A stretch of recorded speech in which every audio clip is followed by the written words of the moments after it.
mean, it's wonderful to have you here on the 40-Minute Mentor today. Thank you for giving up your time in lockdown. My pleasure. We always like to start this by asking our 40-Minute Mentors to take us through their CV in 30 seconds. So I know it's not the easiest start, but over to you. Sure. So studied computer science at Nottingham, signed a contract to start work in Silicon Valley, deferred the start date by 6 months to have some fun, and I had no money, so I couldn't have fun. So after a week, I got a job in a startup in the UK during the boom, did that for 6 months, and then moved to California and did a stint at Cisco Systems, was there during the bust, 3.5 years, came back to London with Accenture, did a couple of years at Accenture, then did a very long stint at Barclays, just over 10 years, working in tech and ops, and then joined another financial services firm called BGC Partners / Cantor Fitzgerald. And then I guess got the call that made me relevant for this podcast in terms of joining the FinTech world and being the COO of Coolsign. For someone who works in tech and ops, being COO of Oaknorth, and being COO of a bank, SMF24, fully regulated role. That's like the dream job to have if you're a tech and ops person. Did that for a while, and then was asked by one of the founders to move over and take over strategy from himself. So that was a great honor to take the strategy role off Joel Perman there at Oaknorth. And then that led to me taking the chief strategy role at Callsign, where I am now. And as part of that, I came up with a kind of a vision for how to commercialize the product and make it into a kind of a world-class business. And then I was asked to actually become chief commercial officer and execute on that strategy. So I don't know how many seconds that was, but amazing. It's pretty good. It's pretty good. I mean, you've had such a exciting and varied career, so I can't wait to unpack that over the course of the conversation. But let's start at the beginning, Amir. How did you end up in Silicon Valley? Because I think it's the dream for a lot of us to spend some time out there, and you were there in a fascinating time. So what were your sort of main takeaways from that experience, and how did it all come about? Sure. So my dad's, well, I'm Iranian, but ethnically, but my dad's American and my mum's English in terms of citizenship. And so when I graduated in cold, windy, rainy Nottingham, I decided to look for grad jobs in the US. And through my kind of citizenship that I have for the US, I was able to apply for jobs, and I got an offer of a grad job at Cisco Systems.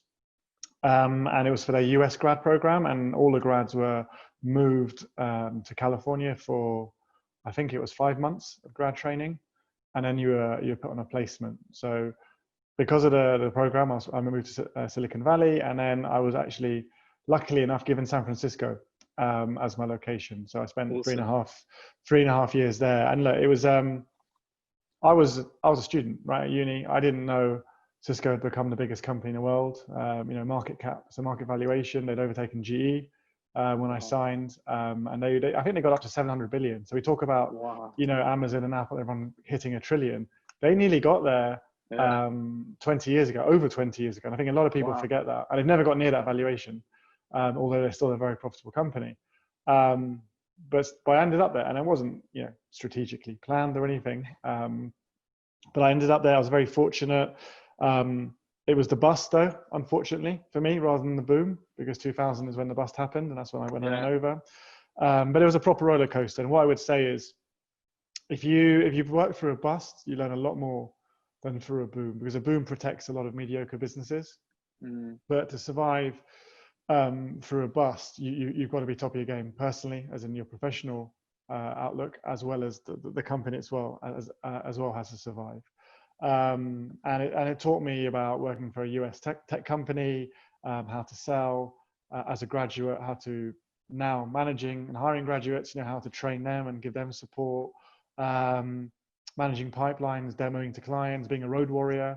There was a period where I was doing a month in Dallas, so stuff like that. And, it's a great thing. It's a great set of skills to learn in your early 20s. So fantastic time. Amazing.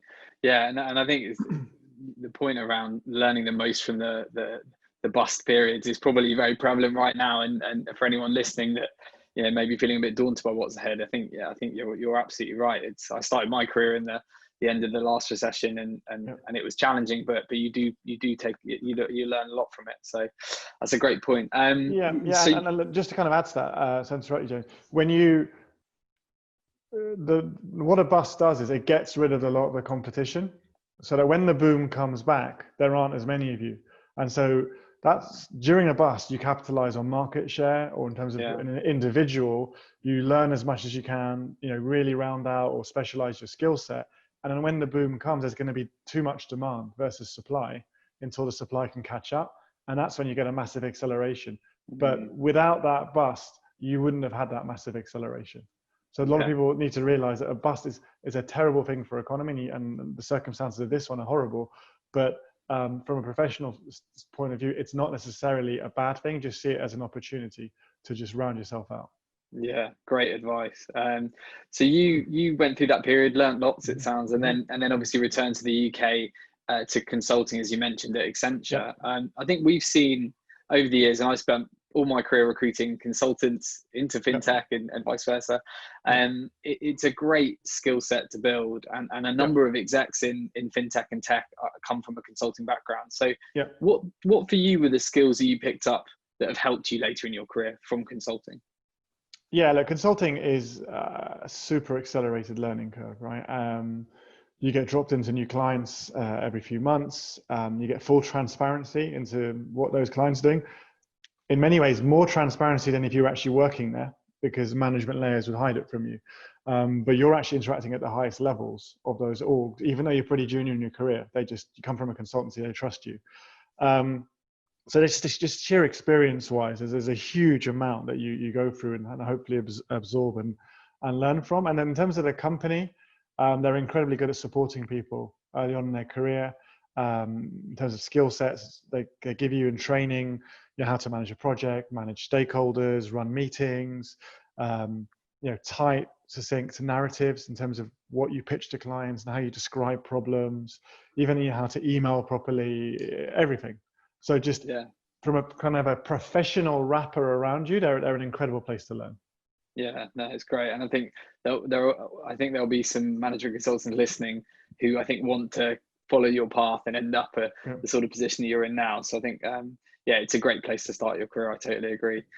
You obviously made that transition, into FinTech, but I want to start at the beginning in terms of you spent most of your career in financial services. So what initially attracted you, post Accenture into finance, and you spent 10 great years at Barclays where you achieved a lot of success. What for you were the biggest highlights or the challenges that you had to overcome in that time? Sure. It's a funny one, actually. When I graduated in 2000, long time ago, I applied for jobs in tech. So I applied obviously for a role with Cisco Systems, which I took. But I remember I applied for product marketing at Sony. I applied for a job at Accenture, who didn't offer me, by the way. I'm sure they're kicking themselves now. Yeah. And then I remember even corporate finance. I remember I went to JP Morgan, did interviews there for corporate finance. But in 2000, it was the dot-com boom, and you didn't take a job in finance. You went into tech, right? Which probably has a lot of similarities, echoing with people in terms of what it was like a year or two ago before virus. And so I avoided finance, right? I went for the tech job. That's where the money was. I remember in the grad program, my kind of best friend from that program, he's still one of my best friends, and he was a stockbroker, and he quit his job as a stockbroker to join the grad program at Cisco. Really? People were just going away. You'd quit whatever well-paid finance job you had because tech was the future. And then the bust happened, and the world shifted. And then something happened while I was there, which I wasn't aware of at the time. I'm not going to pretend I knew this and I spotted it, but the Glass-Steagall Act was repealed. And I don't know how much people know about that regulation. It happened after the big crash, the Great Recession in the US. They kind of put that in place. But by repealing that act, it allowed big kind of retail commercial type banks to suddenly get into investment banking and take down that wall of separation between them. And suddenly investment banking started booming. And so when I joined Accenture by then, it was around 2006, all of the growth, all of the fun projects, all the kind of sexy jobs were in finance. So that's when I ended up in finance. So, you know, and I would say for the first 3 roles I had, whether it was tech, consulting, or then working in a bank, I was kind of following where the action was. And so I went there. So I went to the bank, and I had a great stint. And obviously then we had the crash in 2009. So yeah, I did stay there a very long time. But the 10 years I had at Barclays, we had a global financial crash. We bought Lehman's. I went through cycles of kind of merging investment banking with wealth management or corporate banking, and separating it back out again, different leaderships. So it didn't feel like being at one company. Even though it was a long stint, I did feel like I was in lots of different companies and lots of different climates as well. But by the end of it, what it made me realize was that I didn't like the climate I was in, mid 2010s of its cuts. The crash had happened. Banks were no longer booming. Your management meeting was about, you've got too many senior people, too many permanent people. I'm sure you heard all of this as someone in your industry. Right? There's always reasons why there's shifts happening in the workforce, but you weren't creating. It wasn't strategic projects. You know, it wasn't we want to launch a new business or anything else. And you could see across the line where that was happening is in the tech sector. And so to kind of answer your question, how did I get into FS? How did I do that transition? I went into the banking. I didn't go into FinTech, and I went there because that's where the action was. So I'm not sure if that's great advice or kind of helping the listeners, but yeah, that was my journey. Yeah, no, and it's clearly obvious for you. You like a challenge, and the kind of because you seem to have timed it, or made it so that you made these moves at really interesting periods in there, for the industries, and you've been able to do some really interesting stuff off the back of it. And I think there's something to be said for following that path. And I think your listeners need to realize who they are, right? You need to think about what you enjoy, and therefore what industry, what company within that industry, what role within that company would then resonate and give you that joy in terms of doing something you like. Once you've got that, then your kind of future looks a lot easier to map out. But the first thing is you need to figure out who you are and what you like doing. And what I realized is I like being on the creating side. I don't want to be a cost cutter. Yeah, fair enough. I think it's amazing how many people stay in jobs that they hate, isn't it? And I always find that so bizarre. And sometimes it's situational, and but I think it's amazing. And I did the same for when I set JBM up. And there's something about being your own boss, or just sort of being in charge of your own destiny as well. And I think being passionate about what you do, you don't get the Sunday night blues anymore, and that really helps. Definitely. And if you've never been through a .com bust and seen what happens and that you can survive it, you've got that fear of the unknown. When I was at Cisco, I did the grad program. I got my first proper permanent non-grad job, and I got instantly laid off.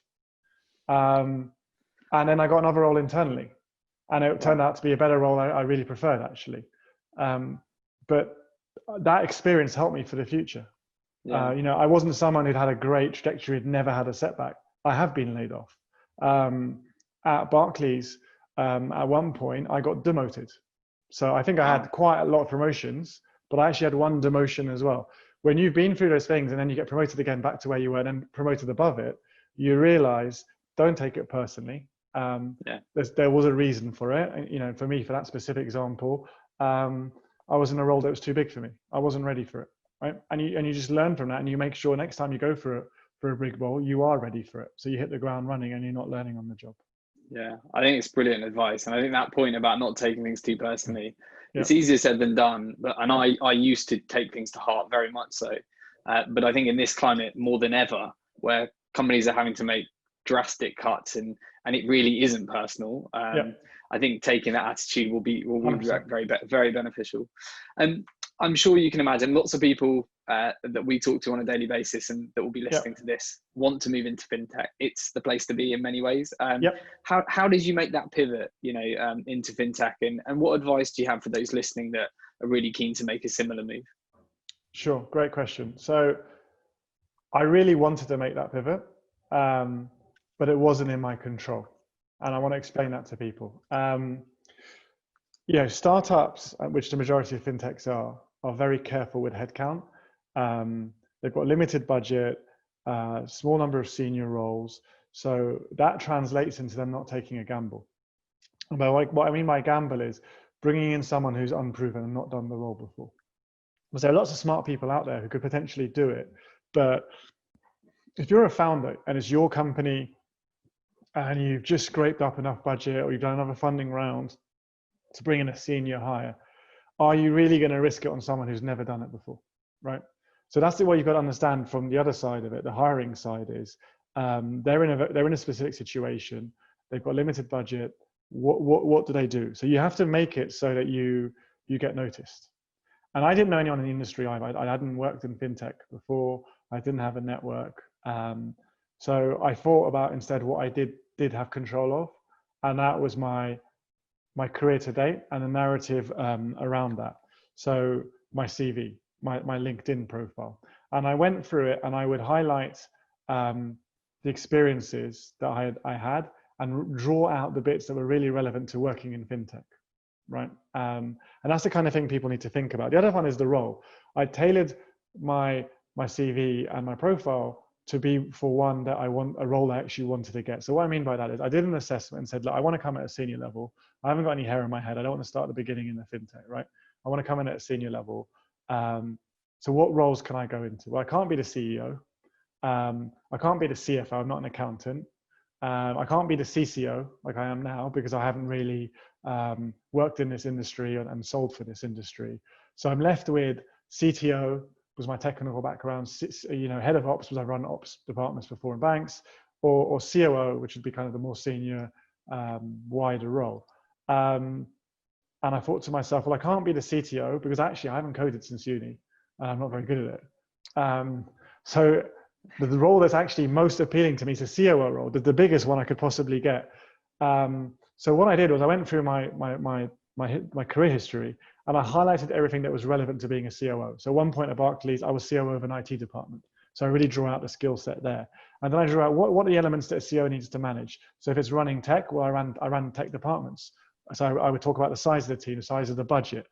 You run project deliveries, let's say, as a COO. So I would talk about all the deliveries I'd done and I was trusted with them and I had full responsibility for them, etc. So I tailored everything so that if there is a FinTech that happens to be out there and they're looking for a COO and they're doing a search, hopefully they would notice me because that was the only thing I could control. Does that make sense? Yeah, and I think it's brilliant advice. And there will be people listening to this that work in FinTech and want to become COOs that may be working in consulting or banking that want to make the pivot. And I think that it's so funny. I actually recorded a video for a COO network about how to make yourself more employable. And it's exactly that, tailoring it, making it specific.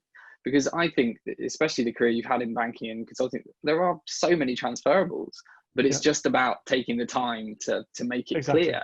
And then doing the same for your LinkedIn profile as a CV. I think it's brilliant advice. And I'm very glad that it worked for you. And it's inspiring for others that are looking to do the same.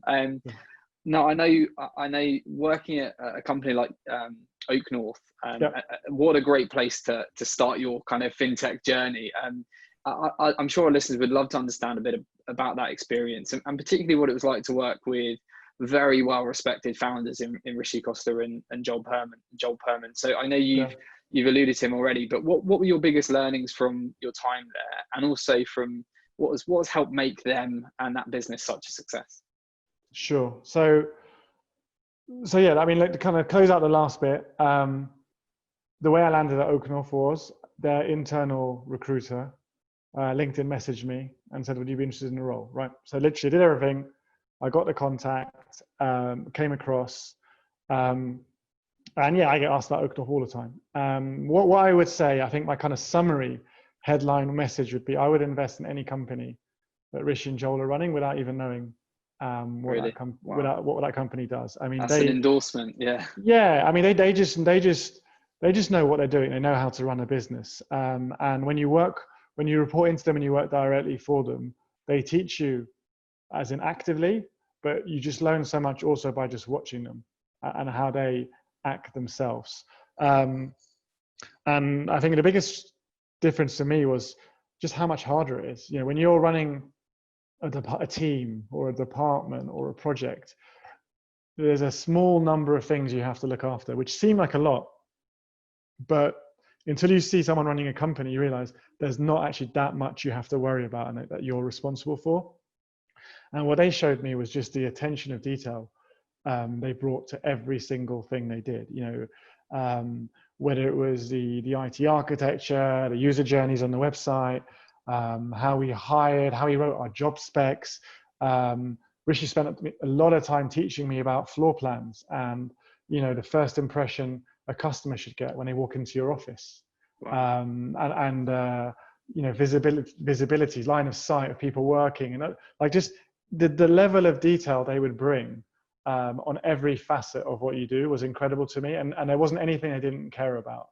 And I think that's why they're not just incredibly successful with Oaknorth, but they're serial entrepreneurs, right? They've had numerous previous exits as well. And it's what I would say is it's effort. It's obviously they're smart guys and they work hard, but it's effort. They put a lot of effort into it. Yeah. No, it's great. And it very much backs up, what I've read and heard about them. Clearly two brilliant entrepreneurs. Yeah. So I think you clearly had a great relationship with them, a very successful time at Oaknorth. Mm-hmm. So I guess it begs the question, you've had this successful career in finance, culminating in being the CSO for probably the most successful fintech in the UK, one of the few that's profitable. Mm-hmm. So what made you take the jump to a relatively unknown business in Coolsign? Sure. And how did you know at the time you made that decision that it was a good step for your career? That's a great question. One of my bosses from when I was at Barclays, who I see as a bit of a mentor, who by the way now works at a different bank that I'm trying to sell to, and hopefully I will at some point.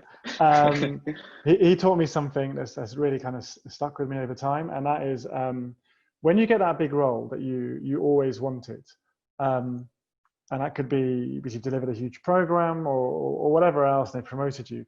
Don't sit back and rest on your laurels. Actually, that's the time to move on, because your kind of personal brand and everything else is at an all-time high at that point, and that's when you can capitalize on it. So predict what's going to be the next hot topic or industry you want to be in, who in that topic industry is going to be the leader, and then try to figure out how to use your success that you've just achieved to get you there. Because I always used to say to him, mate, you finally got the big role, and then you've left like 6 months, a year later, and taken something. Why don't you just sit back and lord it in your office and look at all the people you manage? And he's like, because that's not where I want to stop my career. I want to keep going. So that kind of really stuck with me. So I had that kind of piece of thinking in the back of my mind. At the same time, also what my time in tech originally with Cisco and then consulting and banking taught me is I've been kind of chasing the rocket ship. And when you're trying to chase the rocket ship and jump on top of it, it's a bit too late sometimes. And it's far better to predict it, get there early, and actually get a seat inside the rocket ship. And I had when I was the CEO of Oaknorth Bank, there was a frequent challenge we had, which was around usability, the UX of our website, and then kind of being as compliant as possible, both spirit of the law, rule of the law. And you get these kind of situations where you think, I don't have a great answer, I've got to compromise somewhere. And I'm going slight digression, but I'll explain it to you. And that's why you'll get, banks with slightly clunkier journeys to log in and do stuff, while fintechs will have really cool user journeys, is because they've compromised on one or the other. So they've compromised on user journey, or they've compromised on how they're looking at the compliance side of things.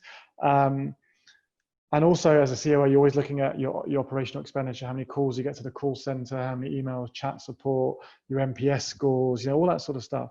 And I didn't have a solution. And then the founder of Callsign came in and pitched to me, Zia, and he showed me the tech, did a demo.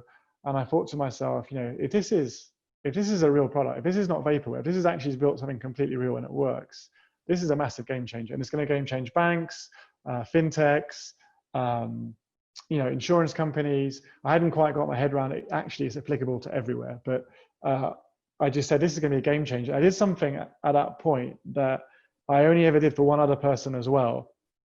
And that is, I went to Rishi the founder CEO of Oaknorth, and I said, I want you to meet this guy, and I want you to see his product.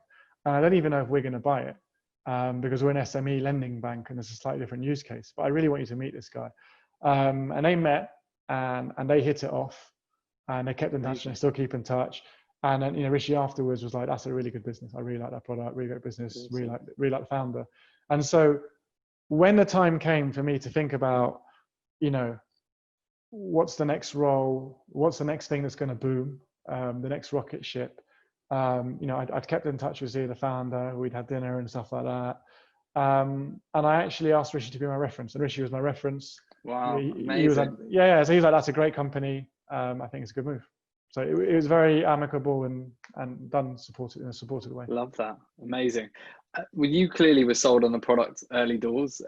So for our listeners that don't know what Coolsign does, can you just tell us a bit about what it is? And I guess also what your role there is all about? Sure. Yeah. So Coolsign is all about your digital identity, and then allowing firms to authenticate it, and therefore you, every time you want to log in and do something. And it could be log into your bank, could be log in to get your universal credit, your pension, to log into an online retailer and purchase something. It's authenticating you when you want to access something online that's of value. So it's of value enough that you want to be so sure it is who it is.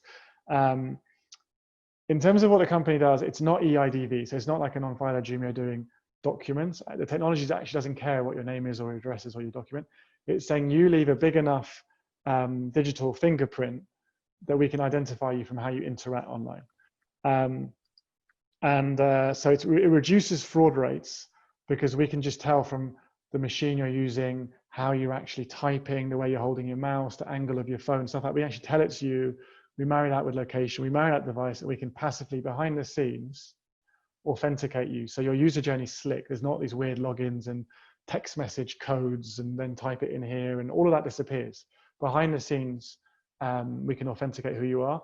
It's been signed off by people like the European Banking Authority. So even for the toughest standards, it's been signed off, and they've actually said it's their preferred way.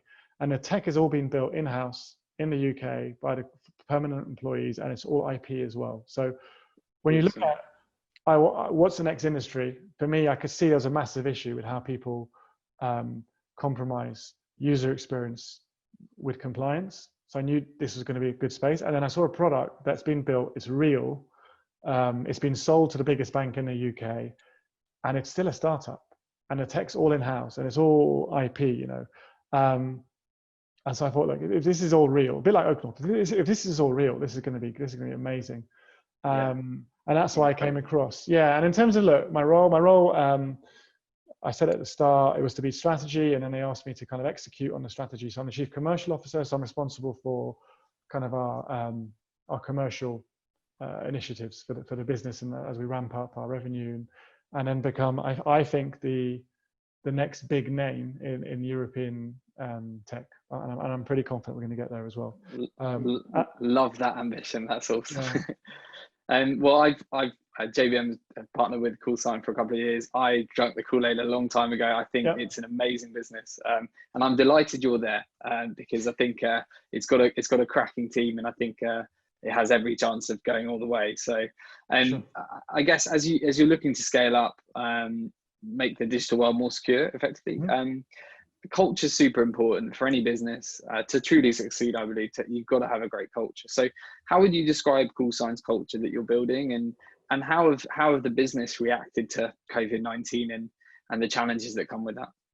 Sure. So look, I mean, I think with any startup, the culture is kind of a manifestation of the culture of the founders, and we're very lucky. The culture at Coolsign is great, and that's because our very actively involved founders have just a great way of operating themselves. They passionately believe in supporting their employees and their customers who buy from them, and the customers. As an example, one of our values is to respect the privacy of the end users.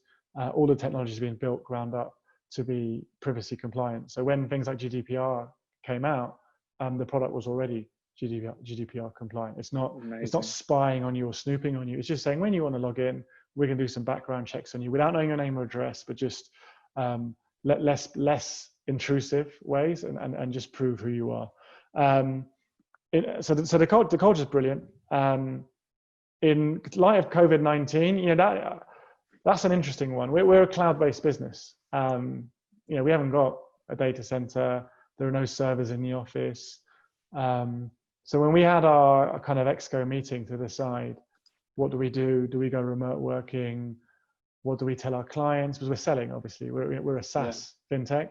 How do you speak to clients and tell them that all our staff are now remote, but give them reassurance? And we came to the conclusion that, well, we're a cloud-based business. We've always said we're cloud-based. If anything, this proves it. Right? This proves that our tech is what it says it is. And by us all working remotely and no one even noticing, obviously we'll inform them, but there'll be no noticeable change at all. It's a proof of it. So we switched overnight to remote working. Obviously informed our clients beforehand. They were very supportive. They actually said, some of the banks said, you've actually convinced us to start doing this as well. Amazing. So it wasn't like, why are you doing that? Or what about our support levels? They were like, right, yeah, you're a trigger for us as well. We're going to do it as well. So yeah, switched over, and we've not really had anything noticeable. And then, culturally, a lot of effort's gone into, how do you keep a company connected when literally every single employee is now, assuming that no one's married and working in the same company, every single employee is now separated. And so we've adapted. In terms of how we feel connected. So we do weekly all hands now instead of like a monthly. Teams are doing daily stand-ups. So everyone, even though there isn't a topic, they're just talking and seeing each other's faces. Where we did pub quizzes, now we do Zoom-based quizzes with musical rounds and all the rest of it. What we used to do at the all hands do like free pizza in the office. We send employees Amazon vouchers now. Amazing.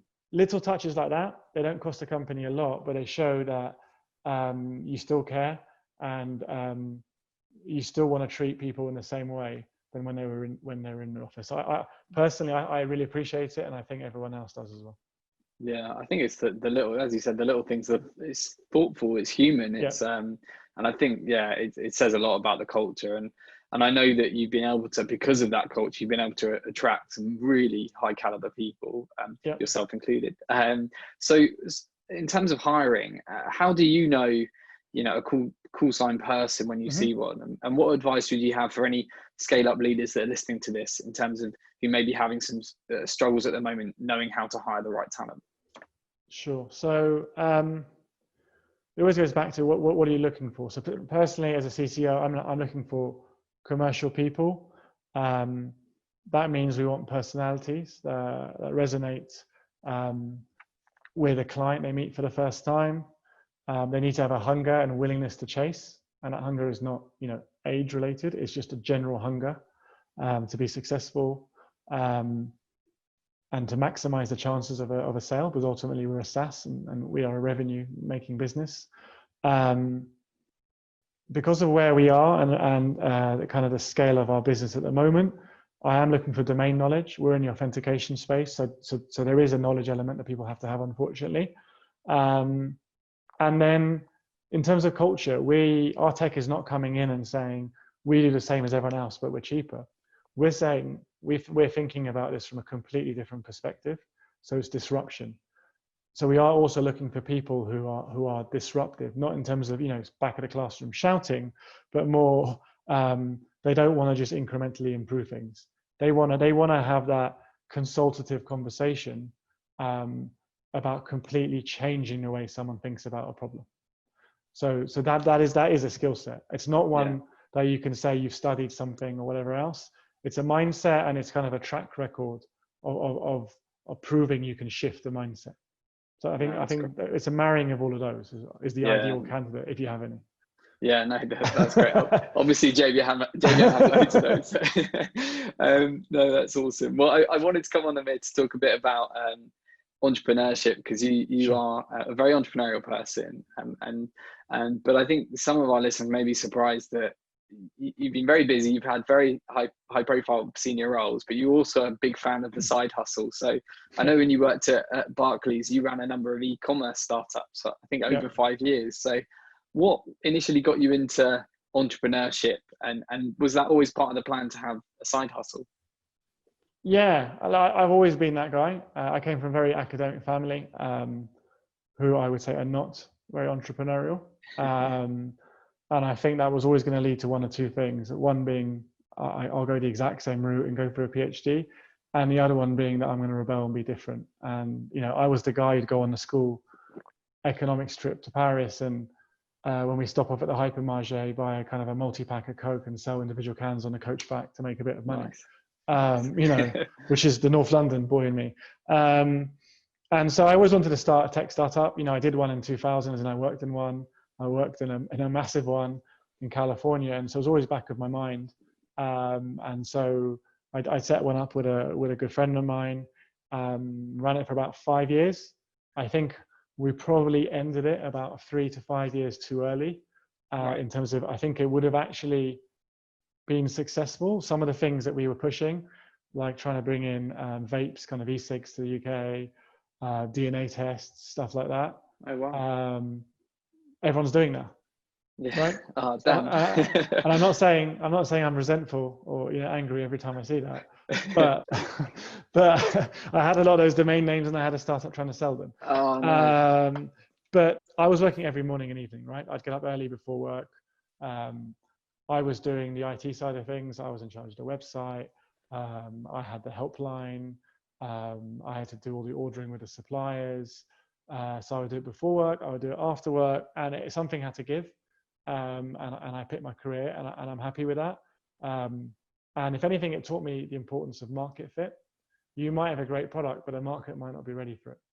And that's something I think a lot of people miss when they join a startup. They think this is the greatest thing I've ever seen, but it might not be something the market actually wants at that time. It might be ahead of its time. And that's what I think was the case there. Yeah. So yeah, I've always been entrepreneurial. I've got my comics on the wall behind me. I'm always buying and selling and trying to upgrade my collection. So yeah, my wife will definitely tell you that I do like it. Good stuff. And would you advise others that might be in a corporate role but have that yearning, that entrepreneurialism within? Would you advise them to try and do something on the side before they maybe make that pivot into going into maybe a startup? Yeah, I mean, you learn so much. You would know, Jay. You're running a business, right? You learn the importance of cash flow. Like anyone can say, I understand cash flow and why it's important. But until you actually run a business and you have expenditures that are fixed plus the variables on top, you don't really understand the importance of cash flow, right? Yeah, very true, especially at times like this. Especially not at this, right? So, I mean, there are lots of things that taught me that made me better as someone who couldn't own a P&L. And yeah, totally. Awesome. Well, on top of all these things we've talked about, I know you're also a trustee of Making the Leap and are passionate about social mobility. So yeah, I wanted to shine a light on that because it's something that I think is incredibly important. So what does Making the Leap do, and why is that topic so important for you? Sure. So Making the Leap itself is a charity focused on giving people from a socially or economically disadvantaged background a way to get their first professional job. It has a training centre in West London. It used to run pre-virus 2-week physical courses where you would teach people who come from a family where no one's been to uni, no one's got an office job. In fact, no one in their home might have a job, but they want to be different. And it just teaches them everything from how to dress, how to shake hands, how to look people in the eyes, how to write a CV, how to do a phone interview, how to do a physical interview. Because academically, these kids have done well, or these young adults, I should say, and they're smart enough, but they haven't got the confidence. They just don't think things are possible for people like them. So it's just showing them what's possible, showing them there are people from like similar background who've achieved it, and raising their kind of soft skills set, and then raising their aspirations. In terms of the topic, I think it's one of the most important topics in the world, especially right now. I was very lucky. My parents came here to do their PhDs. The revolution happened in Iran. and it kind of, we lost everything and it reset everything.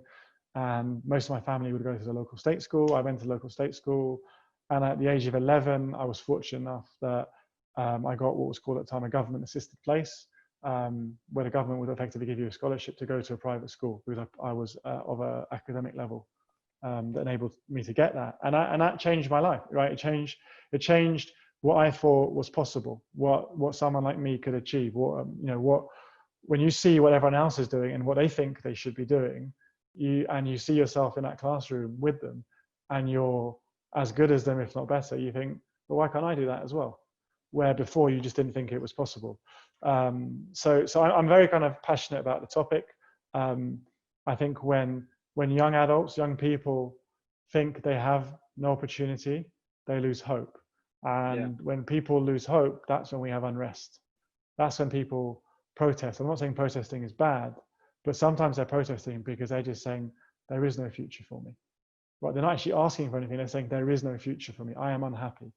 And I think a lot of that can be avoided, and the world can just become a better place and more diverse if we just figure out a way to give people from those kind of backgrounds the opportunity to achieve what their potential deserves. Yeah, I think it's so important. I really relate to that. I went to a school called Christ Hospital, which is one of the last remaining truly charitable schools in the country, and a huge proportion come from single parent homes and often quite challenging backgrounds, and are given means tested places, many of whom don't pay anything at all, and the opportunities you can get off the back of that are incredible. So yeah, I think if anyone's listening interested in this topic, check out Making the Leap. And I'm absolutely. it's something that I think we should all do our part to help support. Definitely. And it's a great charity. They've got very, very low overheads. They don't spend money on marketing or PR, which is why they've got a kind of a lower brand awareness than big charities. But it means they don't waste money. Like I think like 86p of every pound is actually spent on young adults, which is incredibly low for any organization, let alone a charity. And they've done a great pivot. They're on Zoom like we are right now. Awesome. And they've adapted, and they've said, actually young adults are stuck at home. They've got more spare time than before, and actually they're more focused because they're at home. Let's shift our classes to Zoom. Brilliant. definitely go and Google Making a Leap and jump on it. Great stuff. Well, that's one of a plethora of things that you have to contend with in your busy life. I'm amazed at how much you've been able to achieve, and you do all this, I know, balancing commitments of being an exec, doing the charitable work, but also you have 3 kids at home. So I guess there'll be lots of people listening that is probably in this time particularly struggling to juggle lots of different responsibilities. So how do you manage that? Have you got any tips for people listening in a similar situation?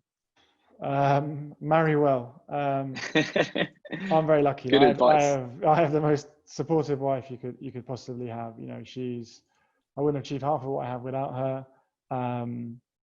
She's got arguably a bigger job than I do, and I will happily admit she does more with the kids than I do even. And she's an involved mother, a great wife. So I'm more. I think you should be asking her that question more than me, because I'm more impressed with how she does it than how I've done it.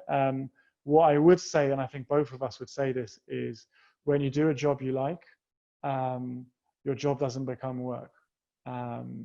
And so the work-life balance gets blended because you're not balancing them. It's all part of the same thing. Your work gives you enjoyment. It's part of your life, just like your family life and your home life. So that I think makes it a lot easier. But I don't have any tips of how to be less busy. I mean, we are just always busy. But that's a choice we make, and that's because we're doing jobs we really like. Yeah, definitely. And I guess like many of us out there at the moment, you're getting to spend more time with the kids, being stuck at home at the moment, which is a great thing for us all. Awesome. No, that's great to hear. Last sort of question, Amir, before we kind of get to our final 3 wrap-up questions. Sure. You are definitely one of, if not the most, you are one of the most well-networked people that I know. So tell me, have you always been that sort of people person?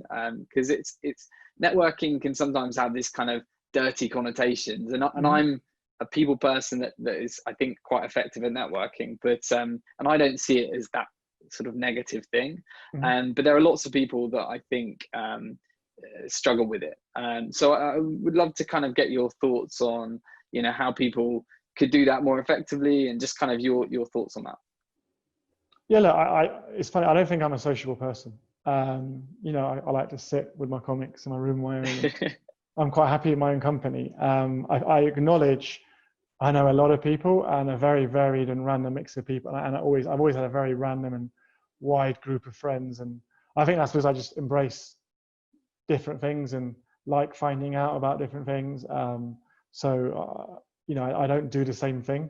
As my wife will tell you, I'm always picking up a new interest and then moving on to another one. So I do like variety. But at the same time, I get, especially recently, I'm having a lot of people telling me I'm very well networked, and I don't see it, but I kind of acknowledge it. If I had to say anything, what I would say is always approach networking in the opposite of what the word and the connotation that you said suggests. And that is actually offer to help people without asking for anything back. And when you do that, people will always come and help you, even when you don't want it. I remember when someone leaked that I'd left Oaknorth, and I was on paternity leave. So I was at home with our third. I had signed a contract with Callsign, but because of PR reasons, wasn't allowed to talk about it, whatever else. And I had so many people reach out to me and say, "Oh, I've heard you just left Oaknorth. Can I help you out with a role?" You know, that kind of thing. And I was really touched. I was a bit offended that people thought I'd been fired and hadn't got a job, but I was really, really touched that so many people reached out. So yeah, treat someone how you'd like to be treated in any scenario. So all the people who reached out, I'm sure they would like people to reach out to them if they were in a situation that they thought I was in. And that will mean people will be happy to stay connected to you, no matter where you work or what's happened. And in terms of general networking, what I would say is don't pretend to be someone you're not. Don't pretend to be cool or super successful or senior. Be human. Show frailty, right? When you've just woken up and you've been up all night and you know the kids are a nightmare and you know you're wearing yesterday's clothes, just tell people, right? Yeah. It will help them relate to you. They won't think you're a robot. They'll think you're just like them, because everyone else has got the same problems. Just don't be afraid to share them. When you share them, everyone else will join in and share them as well, right? So I would say be human, and then if you actually want something from someone, don't waste their time. Do your research, make sure it's really relevant, ask for it, in a really kind of concise, succinct way. Don't just randomly cold call. Well, you can do that, but I'm saying don't just say nothing. Mm-hmm. Boom, boom. This is what I would like. This is how it's going to help me. Is there anything you can please do? If it's like that, and someone doesn't have to figure it out, they're going to be way more likely to be able to help you out. Totally. So I think that research you can put in is really careful. And if anything, right now, with everyone stuck at home and going stir crazy, people are going to be open to a cold call reach out. Yeah. Because they've got nothing else to do. Yeah, totally. No, great advice, Amir. And I think that point about just being your authentic self is so important, especially now. I think we're all everyone is in the same boat. My daughter has gate crashed so many Zooms wanting to chat and with her dollies and wanted to play football. So I think, I think it just makes us all more human and actually, that much, I'd much prefer to talk to people that are like that than some sort of cold robot or corporate schmoozer. Yeah, I mean, I think it was 3 weeks ago, I was presenting to a potential client and they'd said something and I was doing that whole kind of respectful, I hear what you're saying, I'm not quite sure I agree with it, let me explain why. And I was going to give my big kind of sales pitch. And at that point, my 10-year-old's kind of arms came into the view, the camera, grabbed my neck. I said, I want an iPad now. Amazing. I didn't know what to do. I completely lost my train of thought, was speechless for about 5 seconds, just staring at the camera. And then a guy on the other end just said, mate, I've got 3 kids, don't worry about it. I love that. And if anything, I'm sure right people now, listening will have been in that situation. Definitely. Yeah, everyone's been in that situation. And they don't hide it. Don't like try to go on mute and frantically, wave someone off like the BBC guy, in Korea. Oh, yeah. Just own it and say, look, Yeah. really sorry, I've got someone screaming. Just give me 1 second, and everyone will go, thank God, I've got the same situation. And frankly, I think I've always been of the opinion, if people don't get on board with that or have a problem with it, they're probably not the sorts of people you want to be doing business with anyway. Agreed. Totally. Good stuff. Well, Amir, I love this chat. And we're pretty much at the end. I've got 3 final questions for you. Sure. We always like to ask. Mentorship is obviously something I'm passionate about. So what does mentorship mean to you? And have you ever had any mentors along the way? So I've never had one single mentor. I would describe it as I've had a bunch of people who I've worked for or worked with that I've kind of watched and listened to and learned from and kind of admired up close or from afar. And then without thinking about it, I've naturally kept in touch with them, even if infrequently, even if it's like an annual WhatsApp or LinkedIn message or something, or a Christmas meme or something, but I've kind of kept in touch with them. So what I would say is a mentor doesn't need to be someone who helps you out actively. It could be just someone that you go to for a very specific scenario, let alone just day-to-day type advice. And there's a lot of people like that who I've kind of learned from and lent on.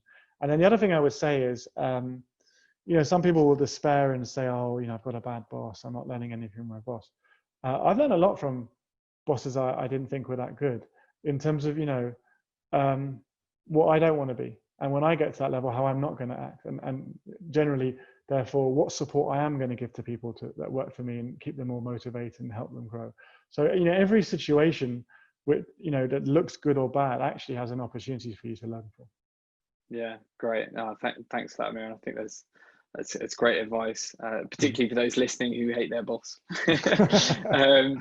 And we'd be remiss of me not asking, but you've joined a rocket ship in Coolsign. Very exciting times ahead. What are your personal goals for the next sort of year, and what are you hoping to achieve with Coolsign?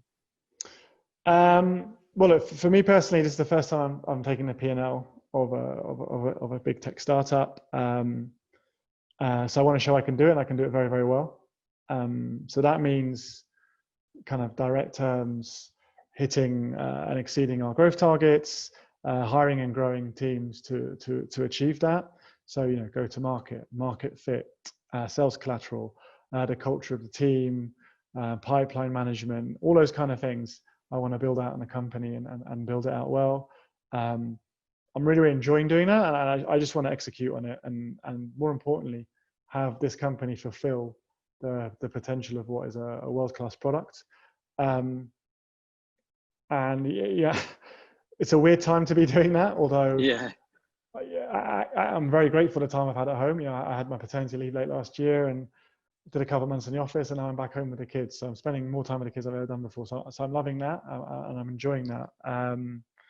But yeah, but for me, it's just, I've worked very hard to get where I am, and I just want to execute on it and keep growing. I don't see this as the end of my journey, and I want to keep learning and keep proving that I can deliver while in the time of COVID, spending as much time with the family as I can.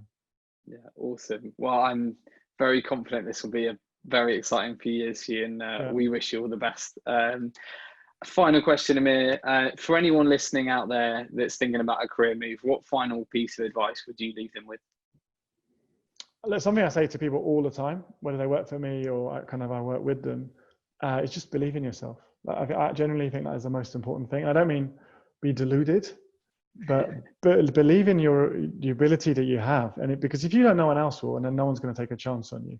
If you go into a job interview or you've been given responsibility for something, and you're showing your insecurity and how you're nervous and how you don't believe you can do it, everyone else is going to think you're going to fail as well. So you're kind of setting yourself up for that to happen. And I'm very much a believer of, you got to have self-confidence. You got to believe that you can achieve it. And also you got to put yourself in a position to be successful. You have to buy a ticket to win the lottery. You can't just randomly win it. So put yourself in that position. When that chance comes, don't hold back, believe in yourself, and therefore give everything. And if you do that, there's nothing else you can do. And it might not work out, right? Like I said, I've been laid off, I've been demoted. It might not work out, but at least you took the chance and you got the opportunity. So just believe in yourself. Great stuff. Amir, it's been such a pleasure. So much wisdom and wonderful mentorship in that conversation. Thank you so much for your time. It's been great to chat to you. And everyone here at JBM wishes you and Coolsign all the very best for the years ahead. Thank you, mate. I've really enjoyed it. And I hope it's of value of even to just one person. I think that will make it worthwhile for me. So yeah, thank you very much, mate.